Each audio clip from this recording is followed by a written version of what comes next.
Vamos abrir nossas Bíblias no livro de Neemias. Livro de Neemias.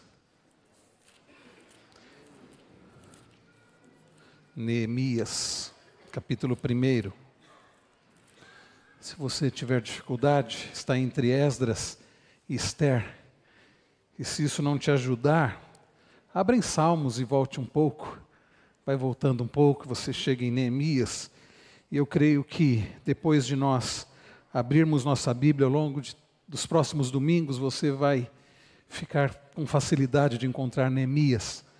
Porque nós iremos, a nossa proposta, o nosso propósito é expor todo o livro, todos os 13 capítulos de Neemias. Vamos gastar um tempo, provavelmente alguns meses, expondo este maravilhoso livro, porque faz parte da maravilhosa palavra do Senhor. Neemias, capítulo 1. Vou ler, irmãos, a partir do verso 1, peço que vocês acompanhem com atenção, com fé, com interesse. Diz-nos assim a palavra do Senhor. Palavras de Neemias, filho de Acalias. No mês de Quisleu, no 20º ano, quando eu estava na cidadela de Susã, veio Anani, um dos meus irmãos, com alguns homens de Judá. Então lhes perguntei a respeito dos judeus que escaparam e que sobreviveram ao exílio e a respeito de Jerusalém.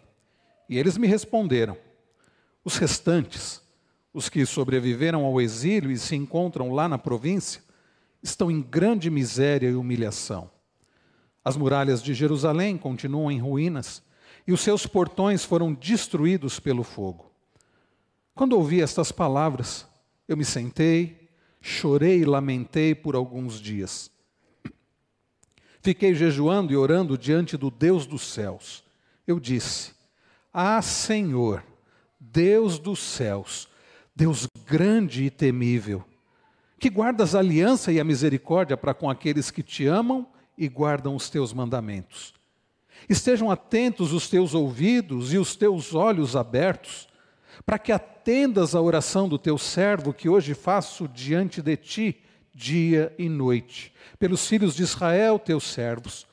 Faço confissão dos pecados dos filhos de Israel, os quais temos cometido contra ti. Eu e a casa de meu pai pecamos, temos procedido de forma totalmente corrupta contra ti, e não guardamos os mandamentos, nem os estatutos, nem os juízos que ordenaste a Moisés, teu servo.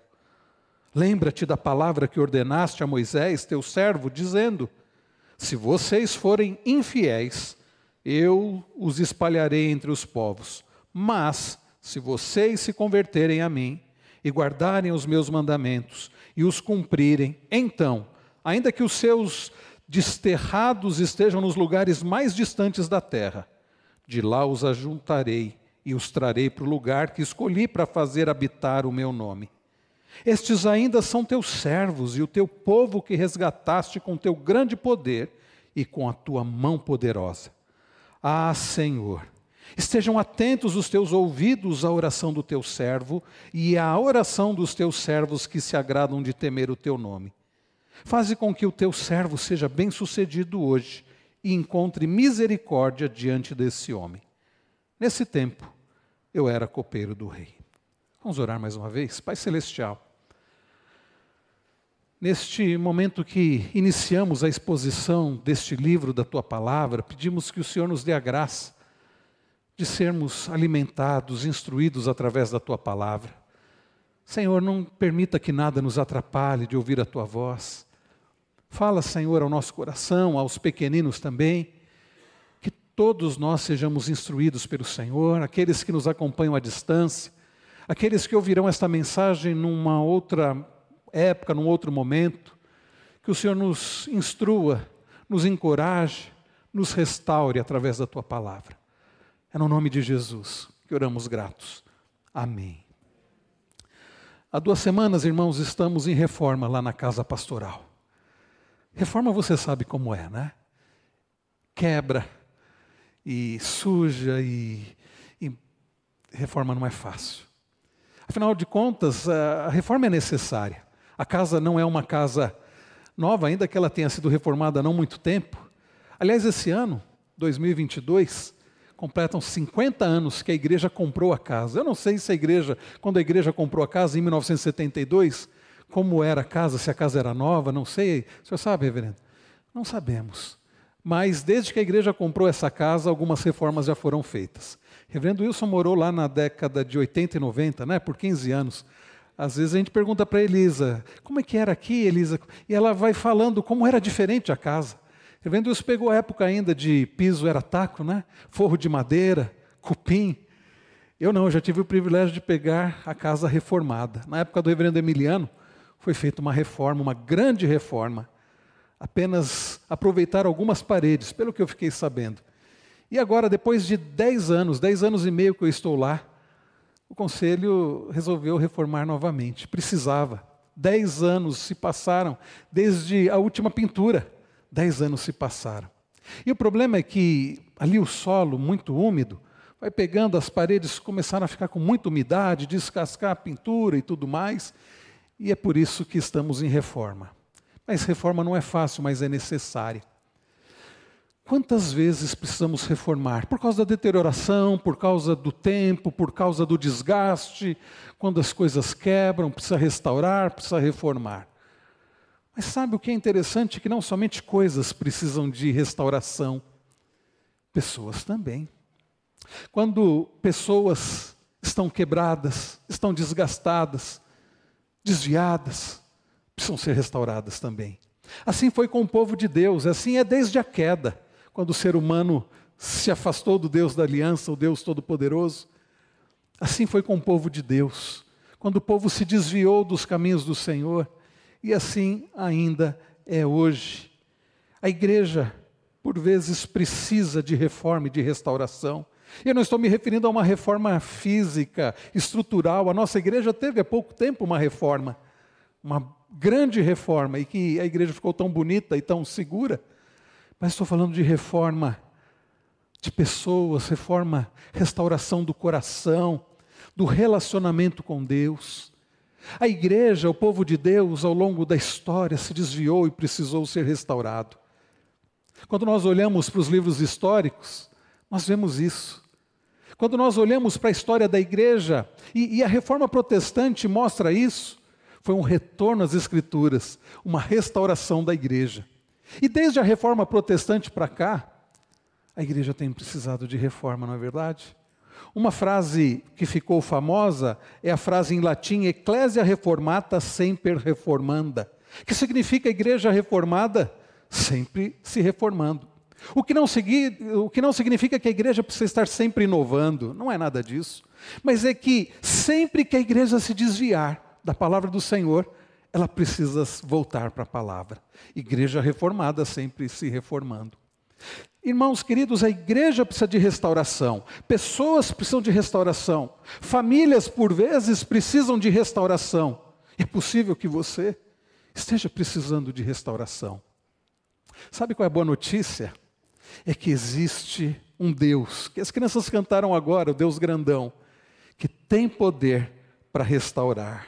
A boa notícia, queridos, que embora aconteça o processo de desgaste, embora aconteça o processo de quebra, de deterioração em nossa vida, por causa do pecado, existe um Deus todo-poderoso, que tem poder para curar, tem poder para transformar, tem poder para perdoar, para salvar, tem poder para restaurar.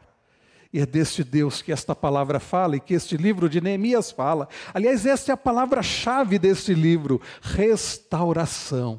Como definiu muito bem um comentarista bíblico, esse livro trata de trazer Jerusalém de volta das ruínas e restabelecer a vida da comunidade dentro dos muros da cidade. Este livro, queridos, trata da reconstrução dos muros de Jerusalém. Aliás, dos capítulos 1 a 7 vai falar sobre isso. E dos capítulos 8 até o 13, da restauração da nação. Restauração dos muros e restauração do povo do Senhor. Como disse o reverendo Willie Lowry, pastor da primeira igreja presbiteriana lá de Jackson, Mississippi, este livro não é realmente sobre um projeto de construção.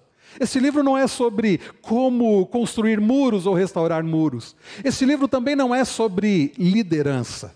Tem muitos livros escritos sobre liderança baseado em Neemias. E tem muita gente dizendo, eis aqui o grande livro sobre liderança. Não, meus irmãos, este livro não é realmente sobre liderança cristã. E este livro nem é mesmo sobre Neemias. Este livro é sobre o Senhor, o grande Deus, e é sobre a glória do Senhor. Este livro, queridos irmãos, é sobre o Deus restaurador, o Deus que restaura o seu povo. E a partir de hoje, ao longo dos próximos domingos que Deus permitir, veremos sobre o Deus restaurador, sobre o Deus que restaura o seu povo. E hoje, ao lidarmos com este primeiro capítulo do livro de Neemias, nós vamos aprender que o povo do Senhor, por causa do pecado, precisa e deve buscar humildemente e confiadamente restauração do Senhor, o Deus poderoso e fiel, para a glória de Deus. Em resumo, esta é a mensagem de hoje. O povo do Senhor, por causa do pecado, precisa buscar o Deus que tem poder para restaurar, para o nosso bem e para a glória dele. Nós vamos aprender isso em 4 partes. A primeira delas é: o povo de Deus, por causa do pecado, precisa de restauração. Olhe comigo, verso de número 1 em diante, palavras de Neemias, filho de Acalias. No mês de Quisleu, no 20º ano, quando eu estava na cidadela de Susã, veio Hanani, um dos meus irmãos, com alguns homens de Judá. Então lhes perguntei a respeito dos judeus que escaparam e que sobreviveram ao exílio e a respeito de Jerusalém. E eles me responderam, os restantes, os que sobreviveram ao exílio e se encontram lá na província, estão em grande miséria e humilhação. As muralhas de Jerusalém continuam em ruínas e os seus portões foram destruídos pelo fogo. Queridos, para que nós entendamos bem esse livro, a mensagem desse livro, nós precisamos nos situar aqui na história do povo de Deus. Para isso nós vamos precisar voltar um pouquinho. Eu não vou começar em Adão, não. Mas você deve se lembrar que Deus, através de Abraão, separa um povo para si. Nós lemos isso em Gênesis. E Deus, então, promete ser o Deus de Abraão e da sua descendência. Deus faz promessas a Abraão e aos demais patriarcas, Isaque, Jacó e José, promessas de dar a terra, uma terra a eles, a terra prometida, promessa de descanso. E então o tempo passa. E acontece que, através de José, o povo de Deus vai parar lá no Egito. E você deve conhecer a história. E você deve se lembrar que por cerca de 400 anos o povo esteve lá no Egito. E aconteceu que lá eles foram feitos escravos. Deus ouve o clamor do seu povo. E através do seu servo Moisés, Deus liberta o seu povo. Ele é o Deus libertador, é o Deus que liberta o seu povo. O povo então é liberto do Egito e passa 40 anos peregrinando pelo deserto. E Deus ali os conduz, Deus ali os protege. Deus não é apenas o libertador do seu povo, Ele é o protetor e o guia do seu povo. Preste atenção que essa é a nossa história, é a história da redenção. E então, queridos, com Josué o povo, nós vimos isso domingo passado pela manhã, o povo entra em Canaã e conquista a terra prometida. Na classe dos adultos nós estudamos Josué. E Deus é quem dá vitória e conquista ao povo. Deus é aquele que dá vitória e dá conquista ao seu povo. Após o período dos juízes, inicia-se o que nós podemos chamar de era da monarquia. O povo quis tanto um rei, Deus permitiu e veio Saul. E depois de Saul, o povo de Deus experimentou o momento áureo, a chamada Era de Ouro de Israel, que foi nos reinados de Davi e seu filho Salomão. Isso cerca de 1000 anos antes de Jesus. Mas o que aconteceu? Salomão morre. Você sabe o que aconteceu? Você lembra? No ano de 931 a.C., após a morte de Salomão, isso é muito importante, 931 a.C., o reino de Deus se divide. E passa a existir o reino do norte, cuja capital era Samaria, e reino do sul, cuja capital era Jerusalém. Por causa dos pecados dos reis e do povo, e o reino do norte foi terrível, os reis pecaram contra o Senhor, os reis se desviaram do Senhor e o povo se desviou do Senhor, desprezou a mensagem dos profetas. No ano de 722 a.C., os assírios invadiram a Samaria e houve o que nós conhecemos como a queda do reino do norte. E é curioso porque o reino do sul parece que não aprendeu a lição do reino do norte. E cerca de 136 anos após a queda do Reino do Norte, no ano de 586 a.C., os babilônicos tomaram Jerusalém.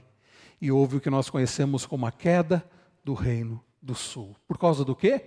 Pecado. E eu digo que os babilônicos tomaram Jerusalém, que Nabucodonosor tomou Jerusalém, mas é interessante quando nós lemos lá no livro do profeta Daniel, no capítulo 1, versos 1 e 2, diz algo interessante. No ano 3º do reinado de Joaquim, rei de Judá, Nabucodonosor, rei da Babilônia, veio a Jerusalém e a sitiou. O Senhor entregou nas mãos dele Joaquim, rei de Judá, e alguns dos utensílios da casa de Deus. Nabucodonosor levou esses utensílios para a terra de Sinar, para o templo de seu Deus, e os pôs na casa do tesouro do seu Deus. Vocês entenderam? Deus entregou o seu povo, como ele havia dito para Abacuque, nas mãos dos caldeus, dos babilônicos. E o povo então foi para o exílio. A maioria foi para o exílio. Alguns ficaram em Jerusalém, alguns escaparam. Mas a maioria foi para a Babilônia. Uma viagem longa. E o império, o grande império da época da Babilônia, eles tinham a seguinte política. Eles invadiam uma cidade, eles sitiavam uma cidade, eles dominavam um povo. E eles queriam inculcar na cabeça dessas pessoas a cultura deles, o Deus deles. E é por isso que eles não deixavam as pessoas na terra deles, eles levavam para a Babilônia. Lá eles recebiam um novo nome. O que aconteceu com Daniel e também com Sadraque, Mesaque e Abdenego, receberam novos nomes. E então eles passaram, vocês se lembram, 70 anos no cativeiro da Babilônia. Agora isso, nós estamos falando do ano 586. Algum tempo depois, 47 anos depois, em 539 a.C., acontece algo bastante interessante, mas que já havia sido profetizado por Jeremias.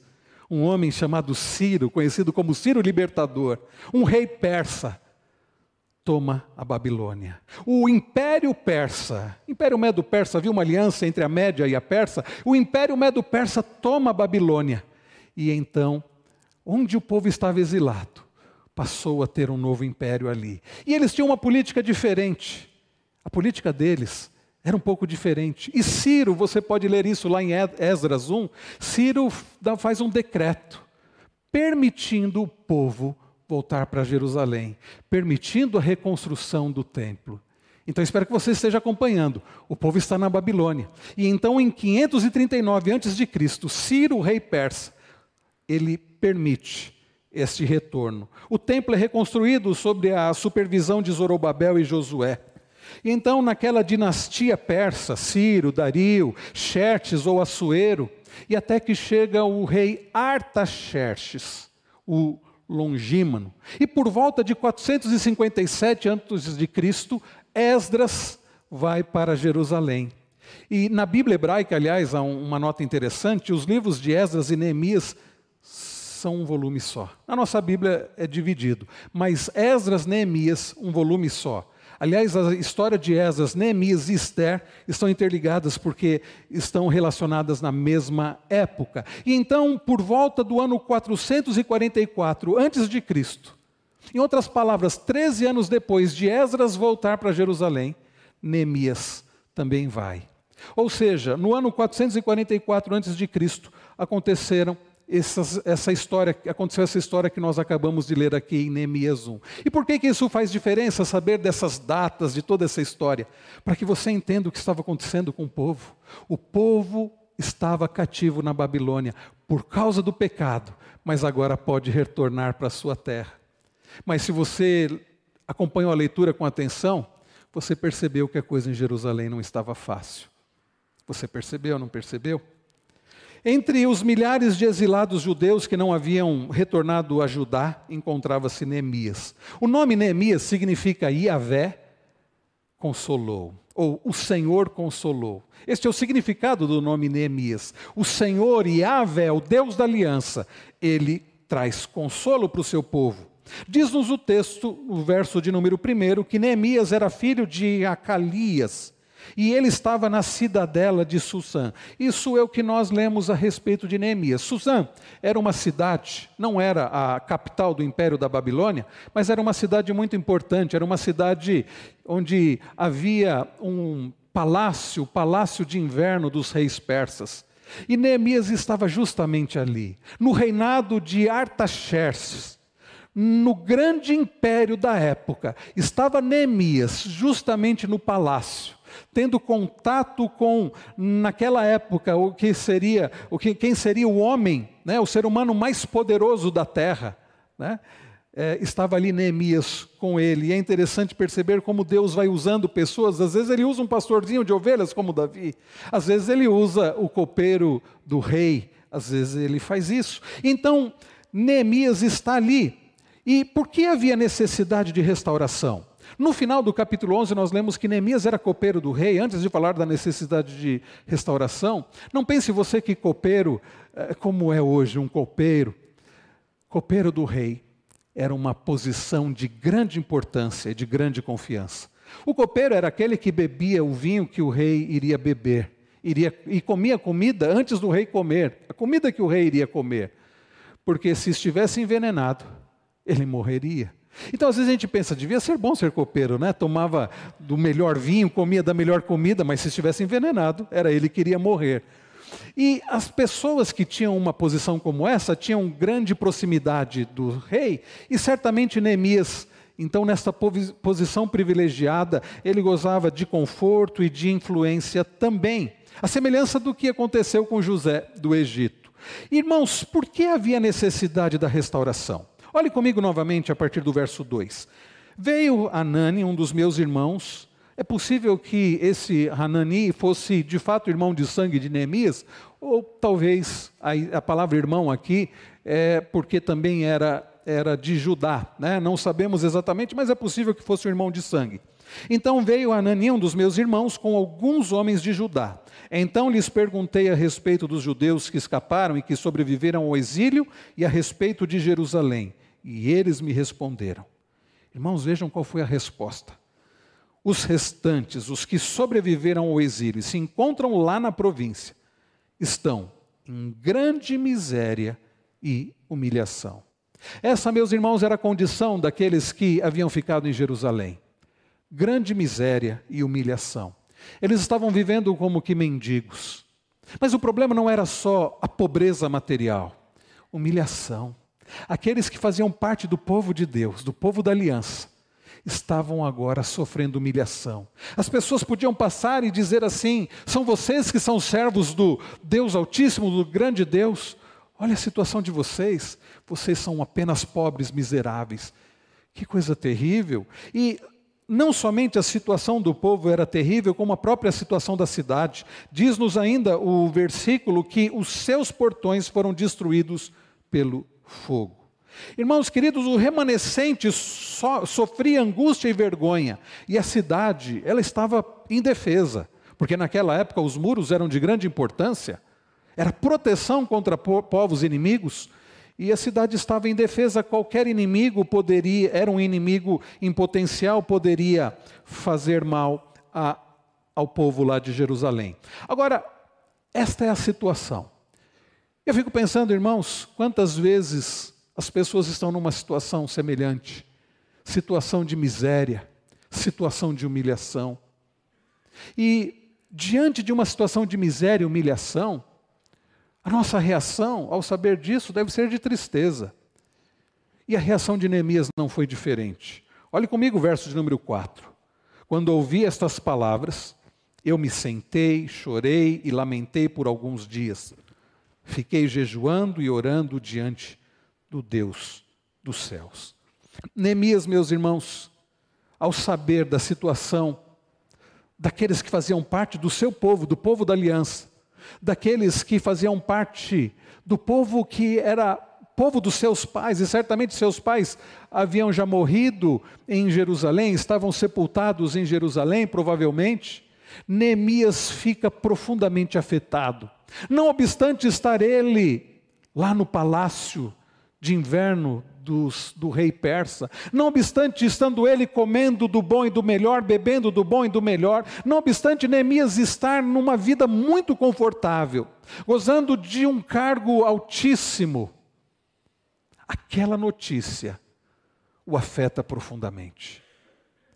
E Neemias vai deixar claro que a raiz do problema, que o exílio de Israel aconteceu, não porque Deus havia descuidado, não porque Deus não era bom, não porque Deus não era poderoso, mas por causa do pecado do povo. Olhe comigo o versos 6 e 7, diz assim: estejam atentos, na oração de Neemias ele revela isso, estejam atentos os teus ouvidos e os teus olhos abertos para que atendas a oração do teu servo, que hoje faço diante de ti, dia e noite, pelos filhos de Israel, teus servos. Faço confissão dos pecados dos filhos de Israel, os quais temos cometido contra ti. Eu e a casa de meu pai pecamos. Olha o verso 7. Temos procedido de forma totalmente corrupta contra ti, e não guardamos os mandamentos, nem os estatutos, nem os juízos que ordenaste a Moisés, teu servo. Esta, queridos, era a razão do sofrimento, era a razão da miséria, era a razão da humilhação, pecado. E é por isso que o povo precisava desesperadamente de restauração. A situação não era boa, a situação não era confortável, a situação não era favorável. Era uma situação de humilhação, era uma situação de miséria, que faz com que Neemias, muitos quilômetros de distância, numa condição muito confortável, ficasse com seu coração profundamente abalado e triste, a ponto dele passar alguns dias orando e jejuando. Então, eu penso que hoje não é diferente. O povo do Senhor havia se desviado do Senhor, e o povo do Senhor precisava de restauração. E nos nossos dias? Qual é a situação da igreja? Qual é a situação do povo? Qual é a nossa situação? Nós não somos um povo melhor do que o povo do Senhor nos dias do exílio da Babilônia. Nós não somos um povo mais obediente. Queridos, por vezes também pecamos contra o Senhor, por vezes também desobedecemos a palavra do Senhor, a vontade do Senhor, por vezes nos desviamos dos preceitos da aliança e do Deus da aliança, de forma que também precisamos de restauração.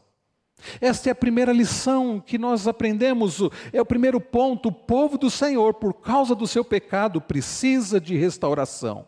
Você entendeu a situação? Você reconhece que precisa de restauração? Como é que está a sua vida? Como é que está o seu lar? Como é que está a sua família? Então a pergunta é: quem é que pode fazer alguma coisa por nós? Será que é o presidente, o atual, se vai continuar ou não, se é outro, é o governo? Quem é que pode fazer alguma coisa por nós? É o pastor? Quem pode fazer alguma coisa por nós? Quem é que pode nos restaurar? E então nós vamos para o segundo ponto desta mensagem. O povo de Deus, por causa do pecado, precisa de restauração do Senhor, o Deus poderoso e fiel. O Deus grandão que as crianças cantaram há pouco. Olhe comigo o versículo de número 5. Eu quero convidar os irmãos que têm a Bíblia na Nova Almeida atualizada. Vamos ler juntos, verso 5. Eu disse: Ah, Senhor, Deus dos céus, Deus grande e temível, que guardas a aliança e a misericórdia para com aqueles que te amam e guardam os teus mandamentos. Percebam, queridos, diante da notícia terrível, Neemias vai jejuar, vai orar. E ele vai buscar, reconhecendo a necessidade real de restauração, ele vai buscar aquele que pode restaurar. Ele poderia dizer para o rei persa, Artaxerxes, dizer: olha, a situação do povo é essa, pode dar uma ajudinha para nós? Neemias reconhece que, conquanto estivesse próximo, aquele que humanamente falando era a pessoa mais poderosa desta terra, em termos humanos, em termos de poder, de influência política, militar, Neemias entendia que Artaxerxes era muito pequeno. Neemias entendia que quem tinha poder para mudar a situação, não apenas para a reconstrução física, para uma restauração de coração, era o Deus de Israel, era o Deus da aliança. E Neemias entende, conhecia, sabia quem era Deus, porque os termos que ele usa São os termos de Deuteronômio, são os termos da aliança. E ele vai buscar ao Deus Todo-Poderoso. E perceba a oração que Neemias faz. A Senhor. Na sua Bíblia, a palavra Senhor deve estar toda em maiúsculo, né, em caixa alta, porque aqui se refere ao nome de Deus. Yahvé, ou Javé, tem quem ache que seja Jeová, não sabemos. Yahvé é o Deus da aliança. Este é o nome de Deus. Quando Moisés é chamado por Deus para ser um instrumento para libertar o povo lá do Egito, e Moisés diz assim: ah, Senhor, mas e quando perguntarem quem foi que me enviou, o que eu vou dizer? Quando os filhos de Israel perguntarem quem foi que te enviou, você está vindo por conta própria, quem foi que te enviou? Deus diz para ele: o eu sou te enviou. É o Deus que pode dizer eu sou porque ele não foi criado. Ele é, e é desde quando? Desde sempre. Ele é o eterno, meus queridos irmãos. Ele é o todo-poderoso. E Yahvé, o nome de Deus, caracteriza o Deus da aliança. O Deus que estabeleceu uma aliança com o seu povo. O Deus que prometeu ser o Deus do seu povo, apesar das falhas do povo, apesar do pecado do povo, da infidelidade do povo. Deus prometeu ser o Deus fiel. E então ele diz: ah, Senhor, Deus da aliança, o Deus fiel de Israel. Neemias, como disse Paul House, um comentarista bíblico, Neemias depende do caráter e da aliança de Deus para conseguir a força e a paz necessárias para perseverar. Ah, Senhor. Percebam o termo que Neemias usa: Deus dos céus. O que quer dizer Deus dos céus? Quer dizer o que as crianças cantaram há pouco, que Ele não é um igual a nós, Ele é superior. Quando os salmos usam linguagem poética, falando do trono de Deus, falando dos céus, falando que o Senhor está no céu, do trono do Senhor, é para indicar a majestade, a glória, o poder do Senhor. Ó Senhor, Deus dos céus. Foi exatamente assim que Jesus nos ensinou a orar: Pai nosso que estais nos céus. Ele não é um igual a nós. Ele não pode ser confundido com a criação. E aí a gente toma uma palavra emprestada da filosofia, que é a palavra transcendente. Ele é um ser transcendente. Ele não é um igual a nós. Ele é o Criador de todas as coisas, mas Ele não foi criado. Ele é o Criador. Ah, Senhor, Deus dos céus. Neemias sabia algo. Somente aquele que é majestoso, somente aquele que não é igual a nós, somente aquele que é incomparável podia restaurar a Israel. É interessante ler no Salmo 121, o salmista diz assim: eleva os meus olhos para os montes, de onde me virá o socorro? Eu fico pensando na geografia do local, cercado por montes, o salmista olhando para cima, mas não tão para o alto, mas para cima, para os montes. Eleva os meus olhos para os montes, para aquilo que está mais alto. De onde me virá o socorro? Aí o salmista olha para mais para cima. O meu socorro vem do Senhor. O meu socorro não vem dos montes, não vem daquilo que é alto. O meu socorro vem do Senhor que fez os céus e a terra. O meu socorro vem do Deus dos céus. O meu socorro vem daquele que criou todas as coisas. Neemias, queridos irmãos, diante da realidade da miséria, da humilhação, ele vai buscar restauração naquele que é o Criador de todas as coisas. Ele vai dizer: ah, Senhor, Deus dos céus. Lá no Salmo 123, o salmista começa o salmo dizendo: a ti que habita nos céus, elevo os olhos. Sabe, se você precisa de restauração, você não pode olhar para o espelho e dizer e achar que você pode restaurar a você mesmo, porque você não pode. Você não tem poder para restaurar o seu próprio coração, você não tem poder para restaurar a sua família, você não tem poder para restaurar a igreja, a sociedade, este mundo. Você deve olhar para o alto, você não deve olhar para frente, para alguém, achando que alguém tem esse poder. Você deve olhar para o alto e buscar naquele que é o Criador dos céus e da terra. Restauração para a sua vida, restauração para a sua casa, restauração para a igreja, restauração para este mundo quebrado. Ele tem poder para isso. Olha o que mais Neemias diz. Ele diz: Deus grande e temível. O nosso Deus, queridos, aquele que tem poder para restaurar, Ele é grande, como as crianças cantaram. Ele é mais alto do que um arranha-céus. Ele é mais profundo do que um submarino. Ele tem todo o poder. Ele é todo poderoso. Ele é todo majestoso, todo glorioso. Ele pode restaurar. Ele é o Deus grande, incomparável, é o El Shaddai, é aquele que pode todas as coisas. Ele também é temível. Ele é temível. Você não pode brincar com ele. Você não pode achar que ele é um igual a nós. C.S. Lewis, ele expressa de forma muito interessante essa ideia quando ele escreve Crônicas de Nárnia. E ele cria o personagem Aslan, o leão. Um personagem que era afetuoso, que o Lucy passava a mão nas jubas daquele leão, mas que sabia que não poderia ser domesticado, que não era um gatinho. E quando ele rugia, as pessoas tremiam. C.S. Lewis expressou de forma bastante interessante nessa analogia. Afinal de contas, a Bíblia fala sobre o leão da tribo de Judá, o Todo-Poderoso. Ele é o Deus grande e temível. E aí Neemias diz mais que guardas a aliança e a misericórdia para com aqueles que te amam e guardam os seus mandamentos. Ele é o Deus que guarda a aliança e a misericórdia. Ele é o Deus fiel, é o fiel à aliança. Deus firmou um pacto por ser Ele, e por ser Ele absolutamente confiável e fiel a si mesmo, Ele mantém a sua palavra. Sabe por que você deve e pode buscar restauração no Senhor? Não é porque você é bom e merece, não. Não é porque o povo de Deus merece, mas porque Ele prometeu amar e guardar e sustentar, e quando for necessário corrigir, disciplinar e restaurar o seu povo. Sabe por quê? Porque Ele ama o seu povo. Busquemos, queridos, restauração naquele que é grande, naquele que é temível, naquele que é fiel à sua aliança. Ele que guarda a aliança e a misericórdia. A palavra misericórdia aqui é um termo riquíssimo do hebraico, chesed. E é mais do que misericórdia, é o amor pactual do Senhor. E Ele também, meus irmãos, é o Deus da providência. Olhe comigo o verso de número 11.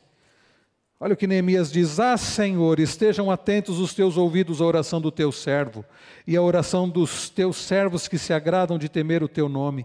Faze com que o teu servo seja bem-sucedido hoje e encontre misericórdia diante desse homem.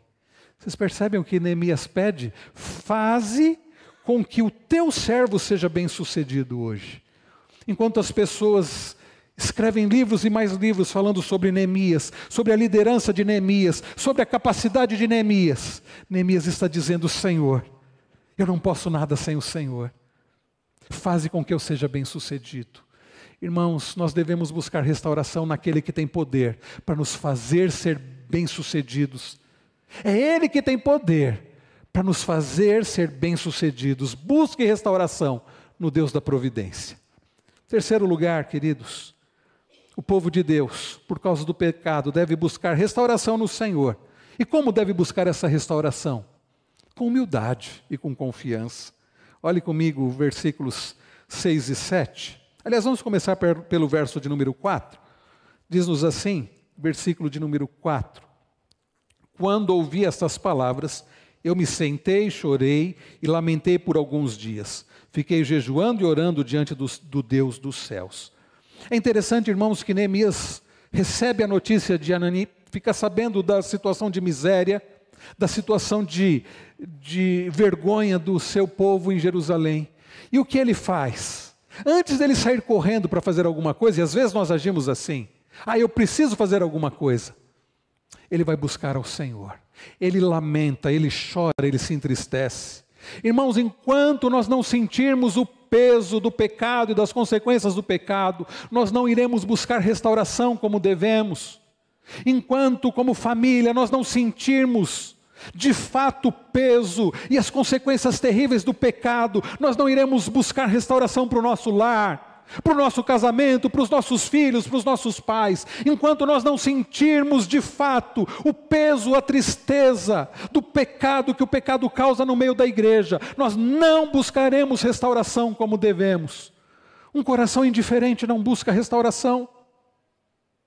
Agora, quando nós sentimos a dor da miséria, da vergonha que o pecado causa, nós vamos buscar com intensidade, como Neemias buscou. Ele orou, ele chorou, ele jejuou, porque ele sentiu o peso, a dor da miséria e da vergonha que os seus irmãos estavam passando em Jerusalém. O que mais? Vejam versos 6 e 7. Diz: estejam atentos os teus ouvidos e os teus olhos abertos, para que atendas à oração do teu servo, que hoje faço diante de ti, dia e noite, pelos filhos de Israel, teus servos. Ele vai buscar ao Senhor com humildade, ele se coloca como servo do Senhor, orando pelos outros servos do Senhor. E no verso de número 7, nós vemos Neemias dizendo: temos procedido de forma totalmente corrupta contra ti, e não guardamos os mandamentos, nem os estatutos, nem os juízos que ordenaste a Moisés teu servo.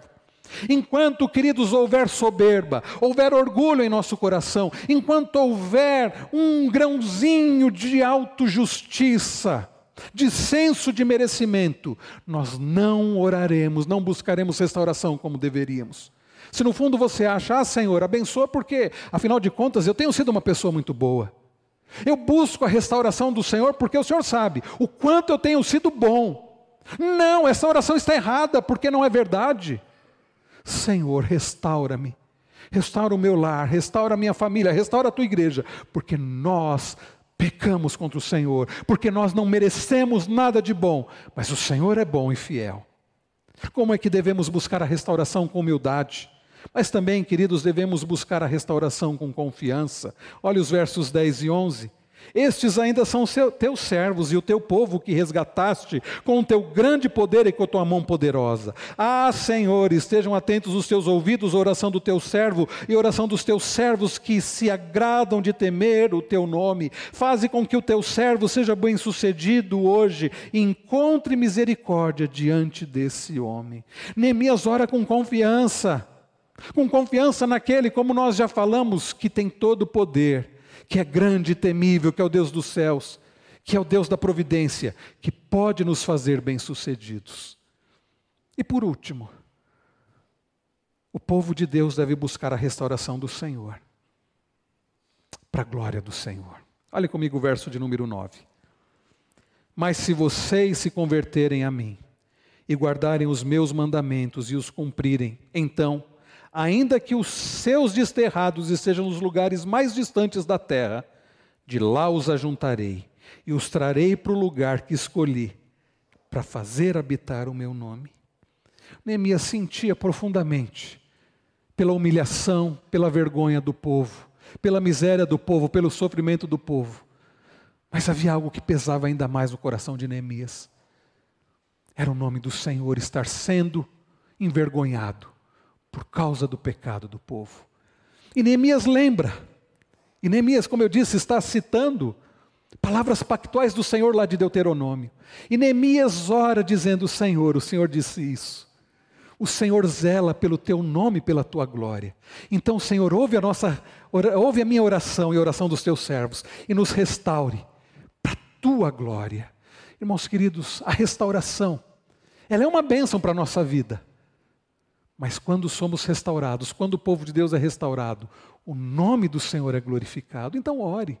Ore pedindo restauração para a sua vida, para a sua casa, para a igreja, para onde você vê que precisa de restauração. E ore com a motivação certa. Sim, é para o nosso bem, mas é acima de tudo para a glória do Senhor. Senhor, restaura os meus filhos, para que o teu nome seja glorificado. Senhor, restaura a minha casa, a minha vida, a tua igreja, para que o teu nome seja glorificado. Irmãos queridos, nós aprendemos nesta noite que a restauração é necessária. E se você se fizer de surdo, de cego, se você continuar achando que está tudo bem, você não vai ser restaurado.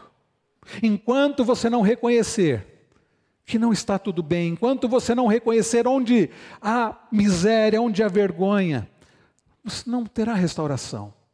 A restauração é necessária porque por vezes pecamos contra o Senhor. Nós, a nossa casa, a igreja do Senhor. Nós aprendemos, queridos, nesta noite que o povo do Senhor busca restauração naquele que é grande, naquele que é temível, naquele que é fiel. Nós reconhecemos a necessidade de restauração, é por causa do pecado, e buscamos restauração naquele que tem poder para restaurar. Nós aprendemos, queridos, nesta noite que o povo do Senhor busca restauração naquele que é poderoso, naquele que é fiel, e busca e deve buscar isso com humildade e com confiança. Reconheça que você precisa do Senhor. Não seja soberbo. Diga, Senhor, eu preciso do Senhor, porque eu sou pecador e a minha família precisa do Senhor e a tua igreja é imperfeita e precisa do Senhor. Ore com confiança e com temor e com humildade. E aprendemos também, queridos, que o povo do Senhor deve buscar a restauração no Deus Todo-Poderoso, para a glória do Senhor. James Boyce, que escreveu um comentário do livro de Neemias, ele diz o seguinte: embora fosse um homem da maior influência possível na corte persa, ele deixou uma posição invejável para liderar o esforço de reconstruir os muros da cidade de Jerusalém, a cidade de seus pais, agora em ruínas, e restaurar a influência dela. Neemias, queridos, deixou o palácio para ir para Jerusalém, como nós veremos no próximo domingo. Mas alguém muito superior a Neemias, o grande restaurador, que deixou a glória, que deixou a sua glória e veio a este mundo. O grande restaurador que tem poder para restaurar vidas. Com a sua própria vida, Ele restaura as nossas. Ele que deixou a glória e veio a este mundo, entregou o seu corpo e derramou o seu sangue, para que tenhamos a nossa vida completamente restaurada.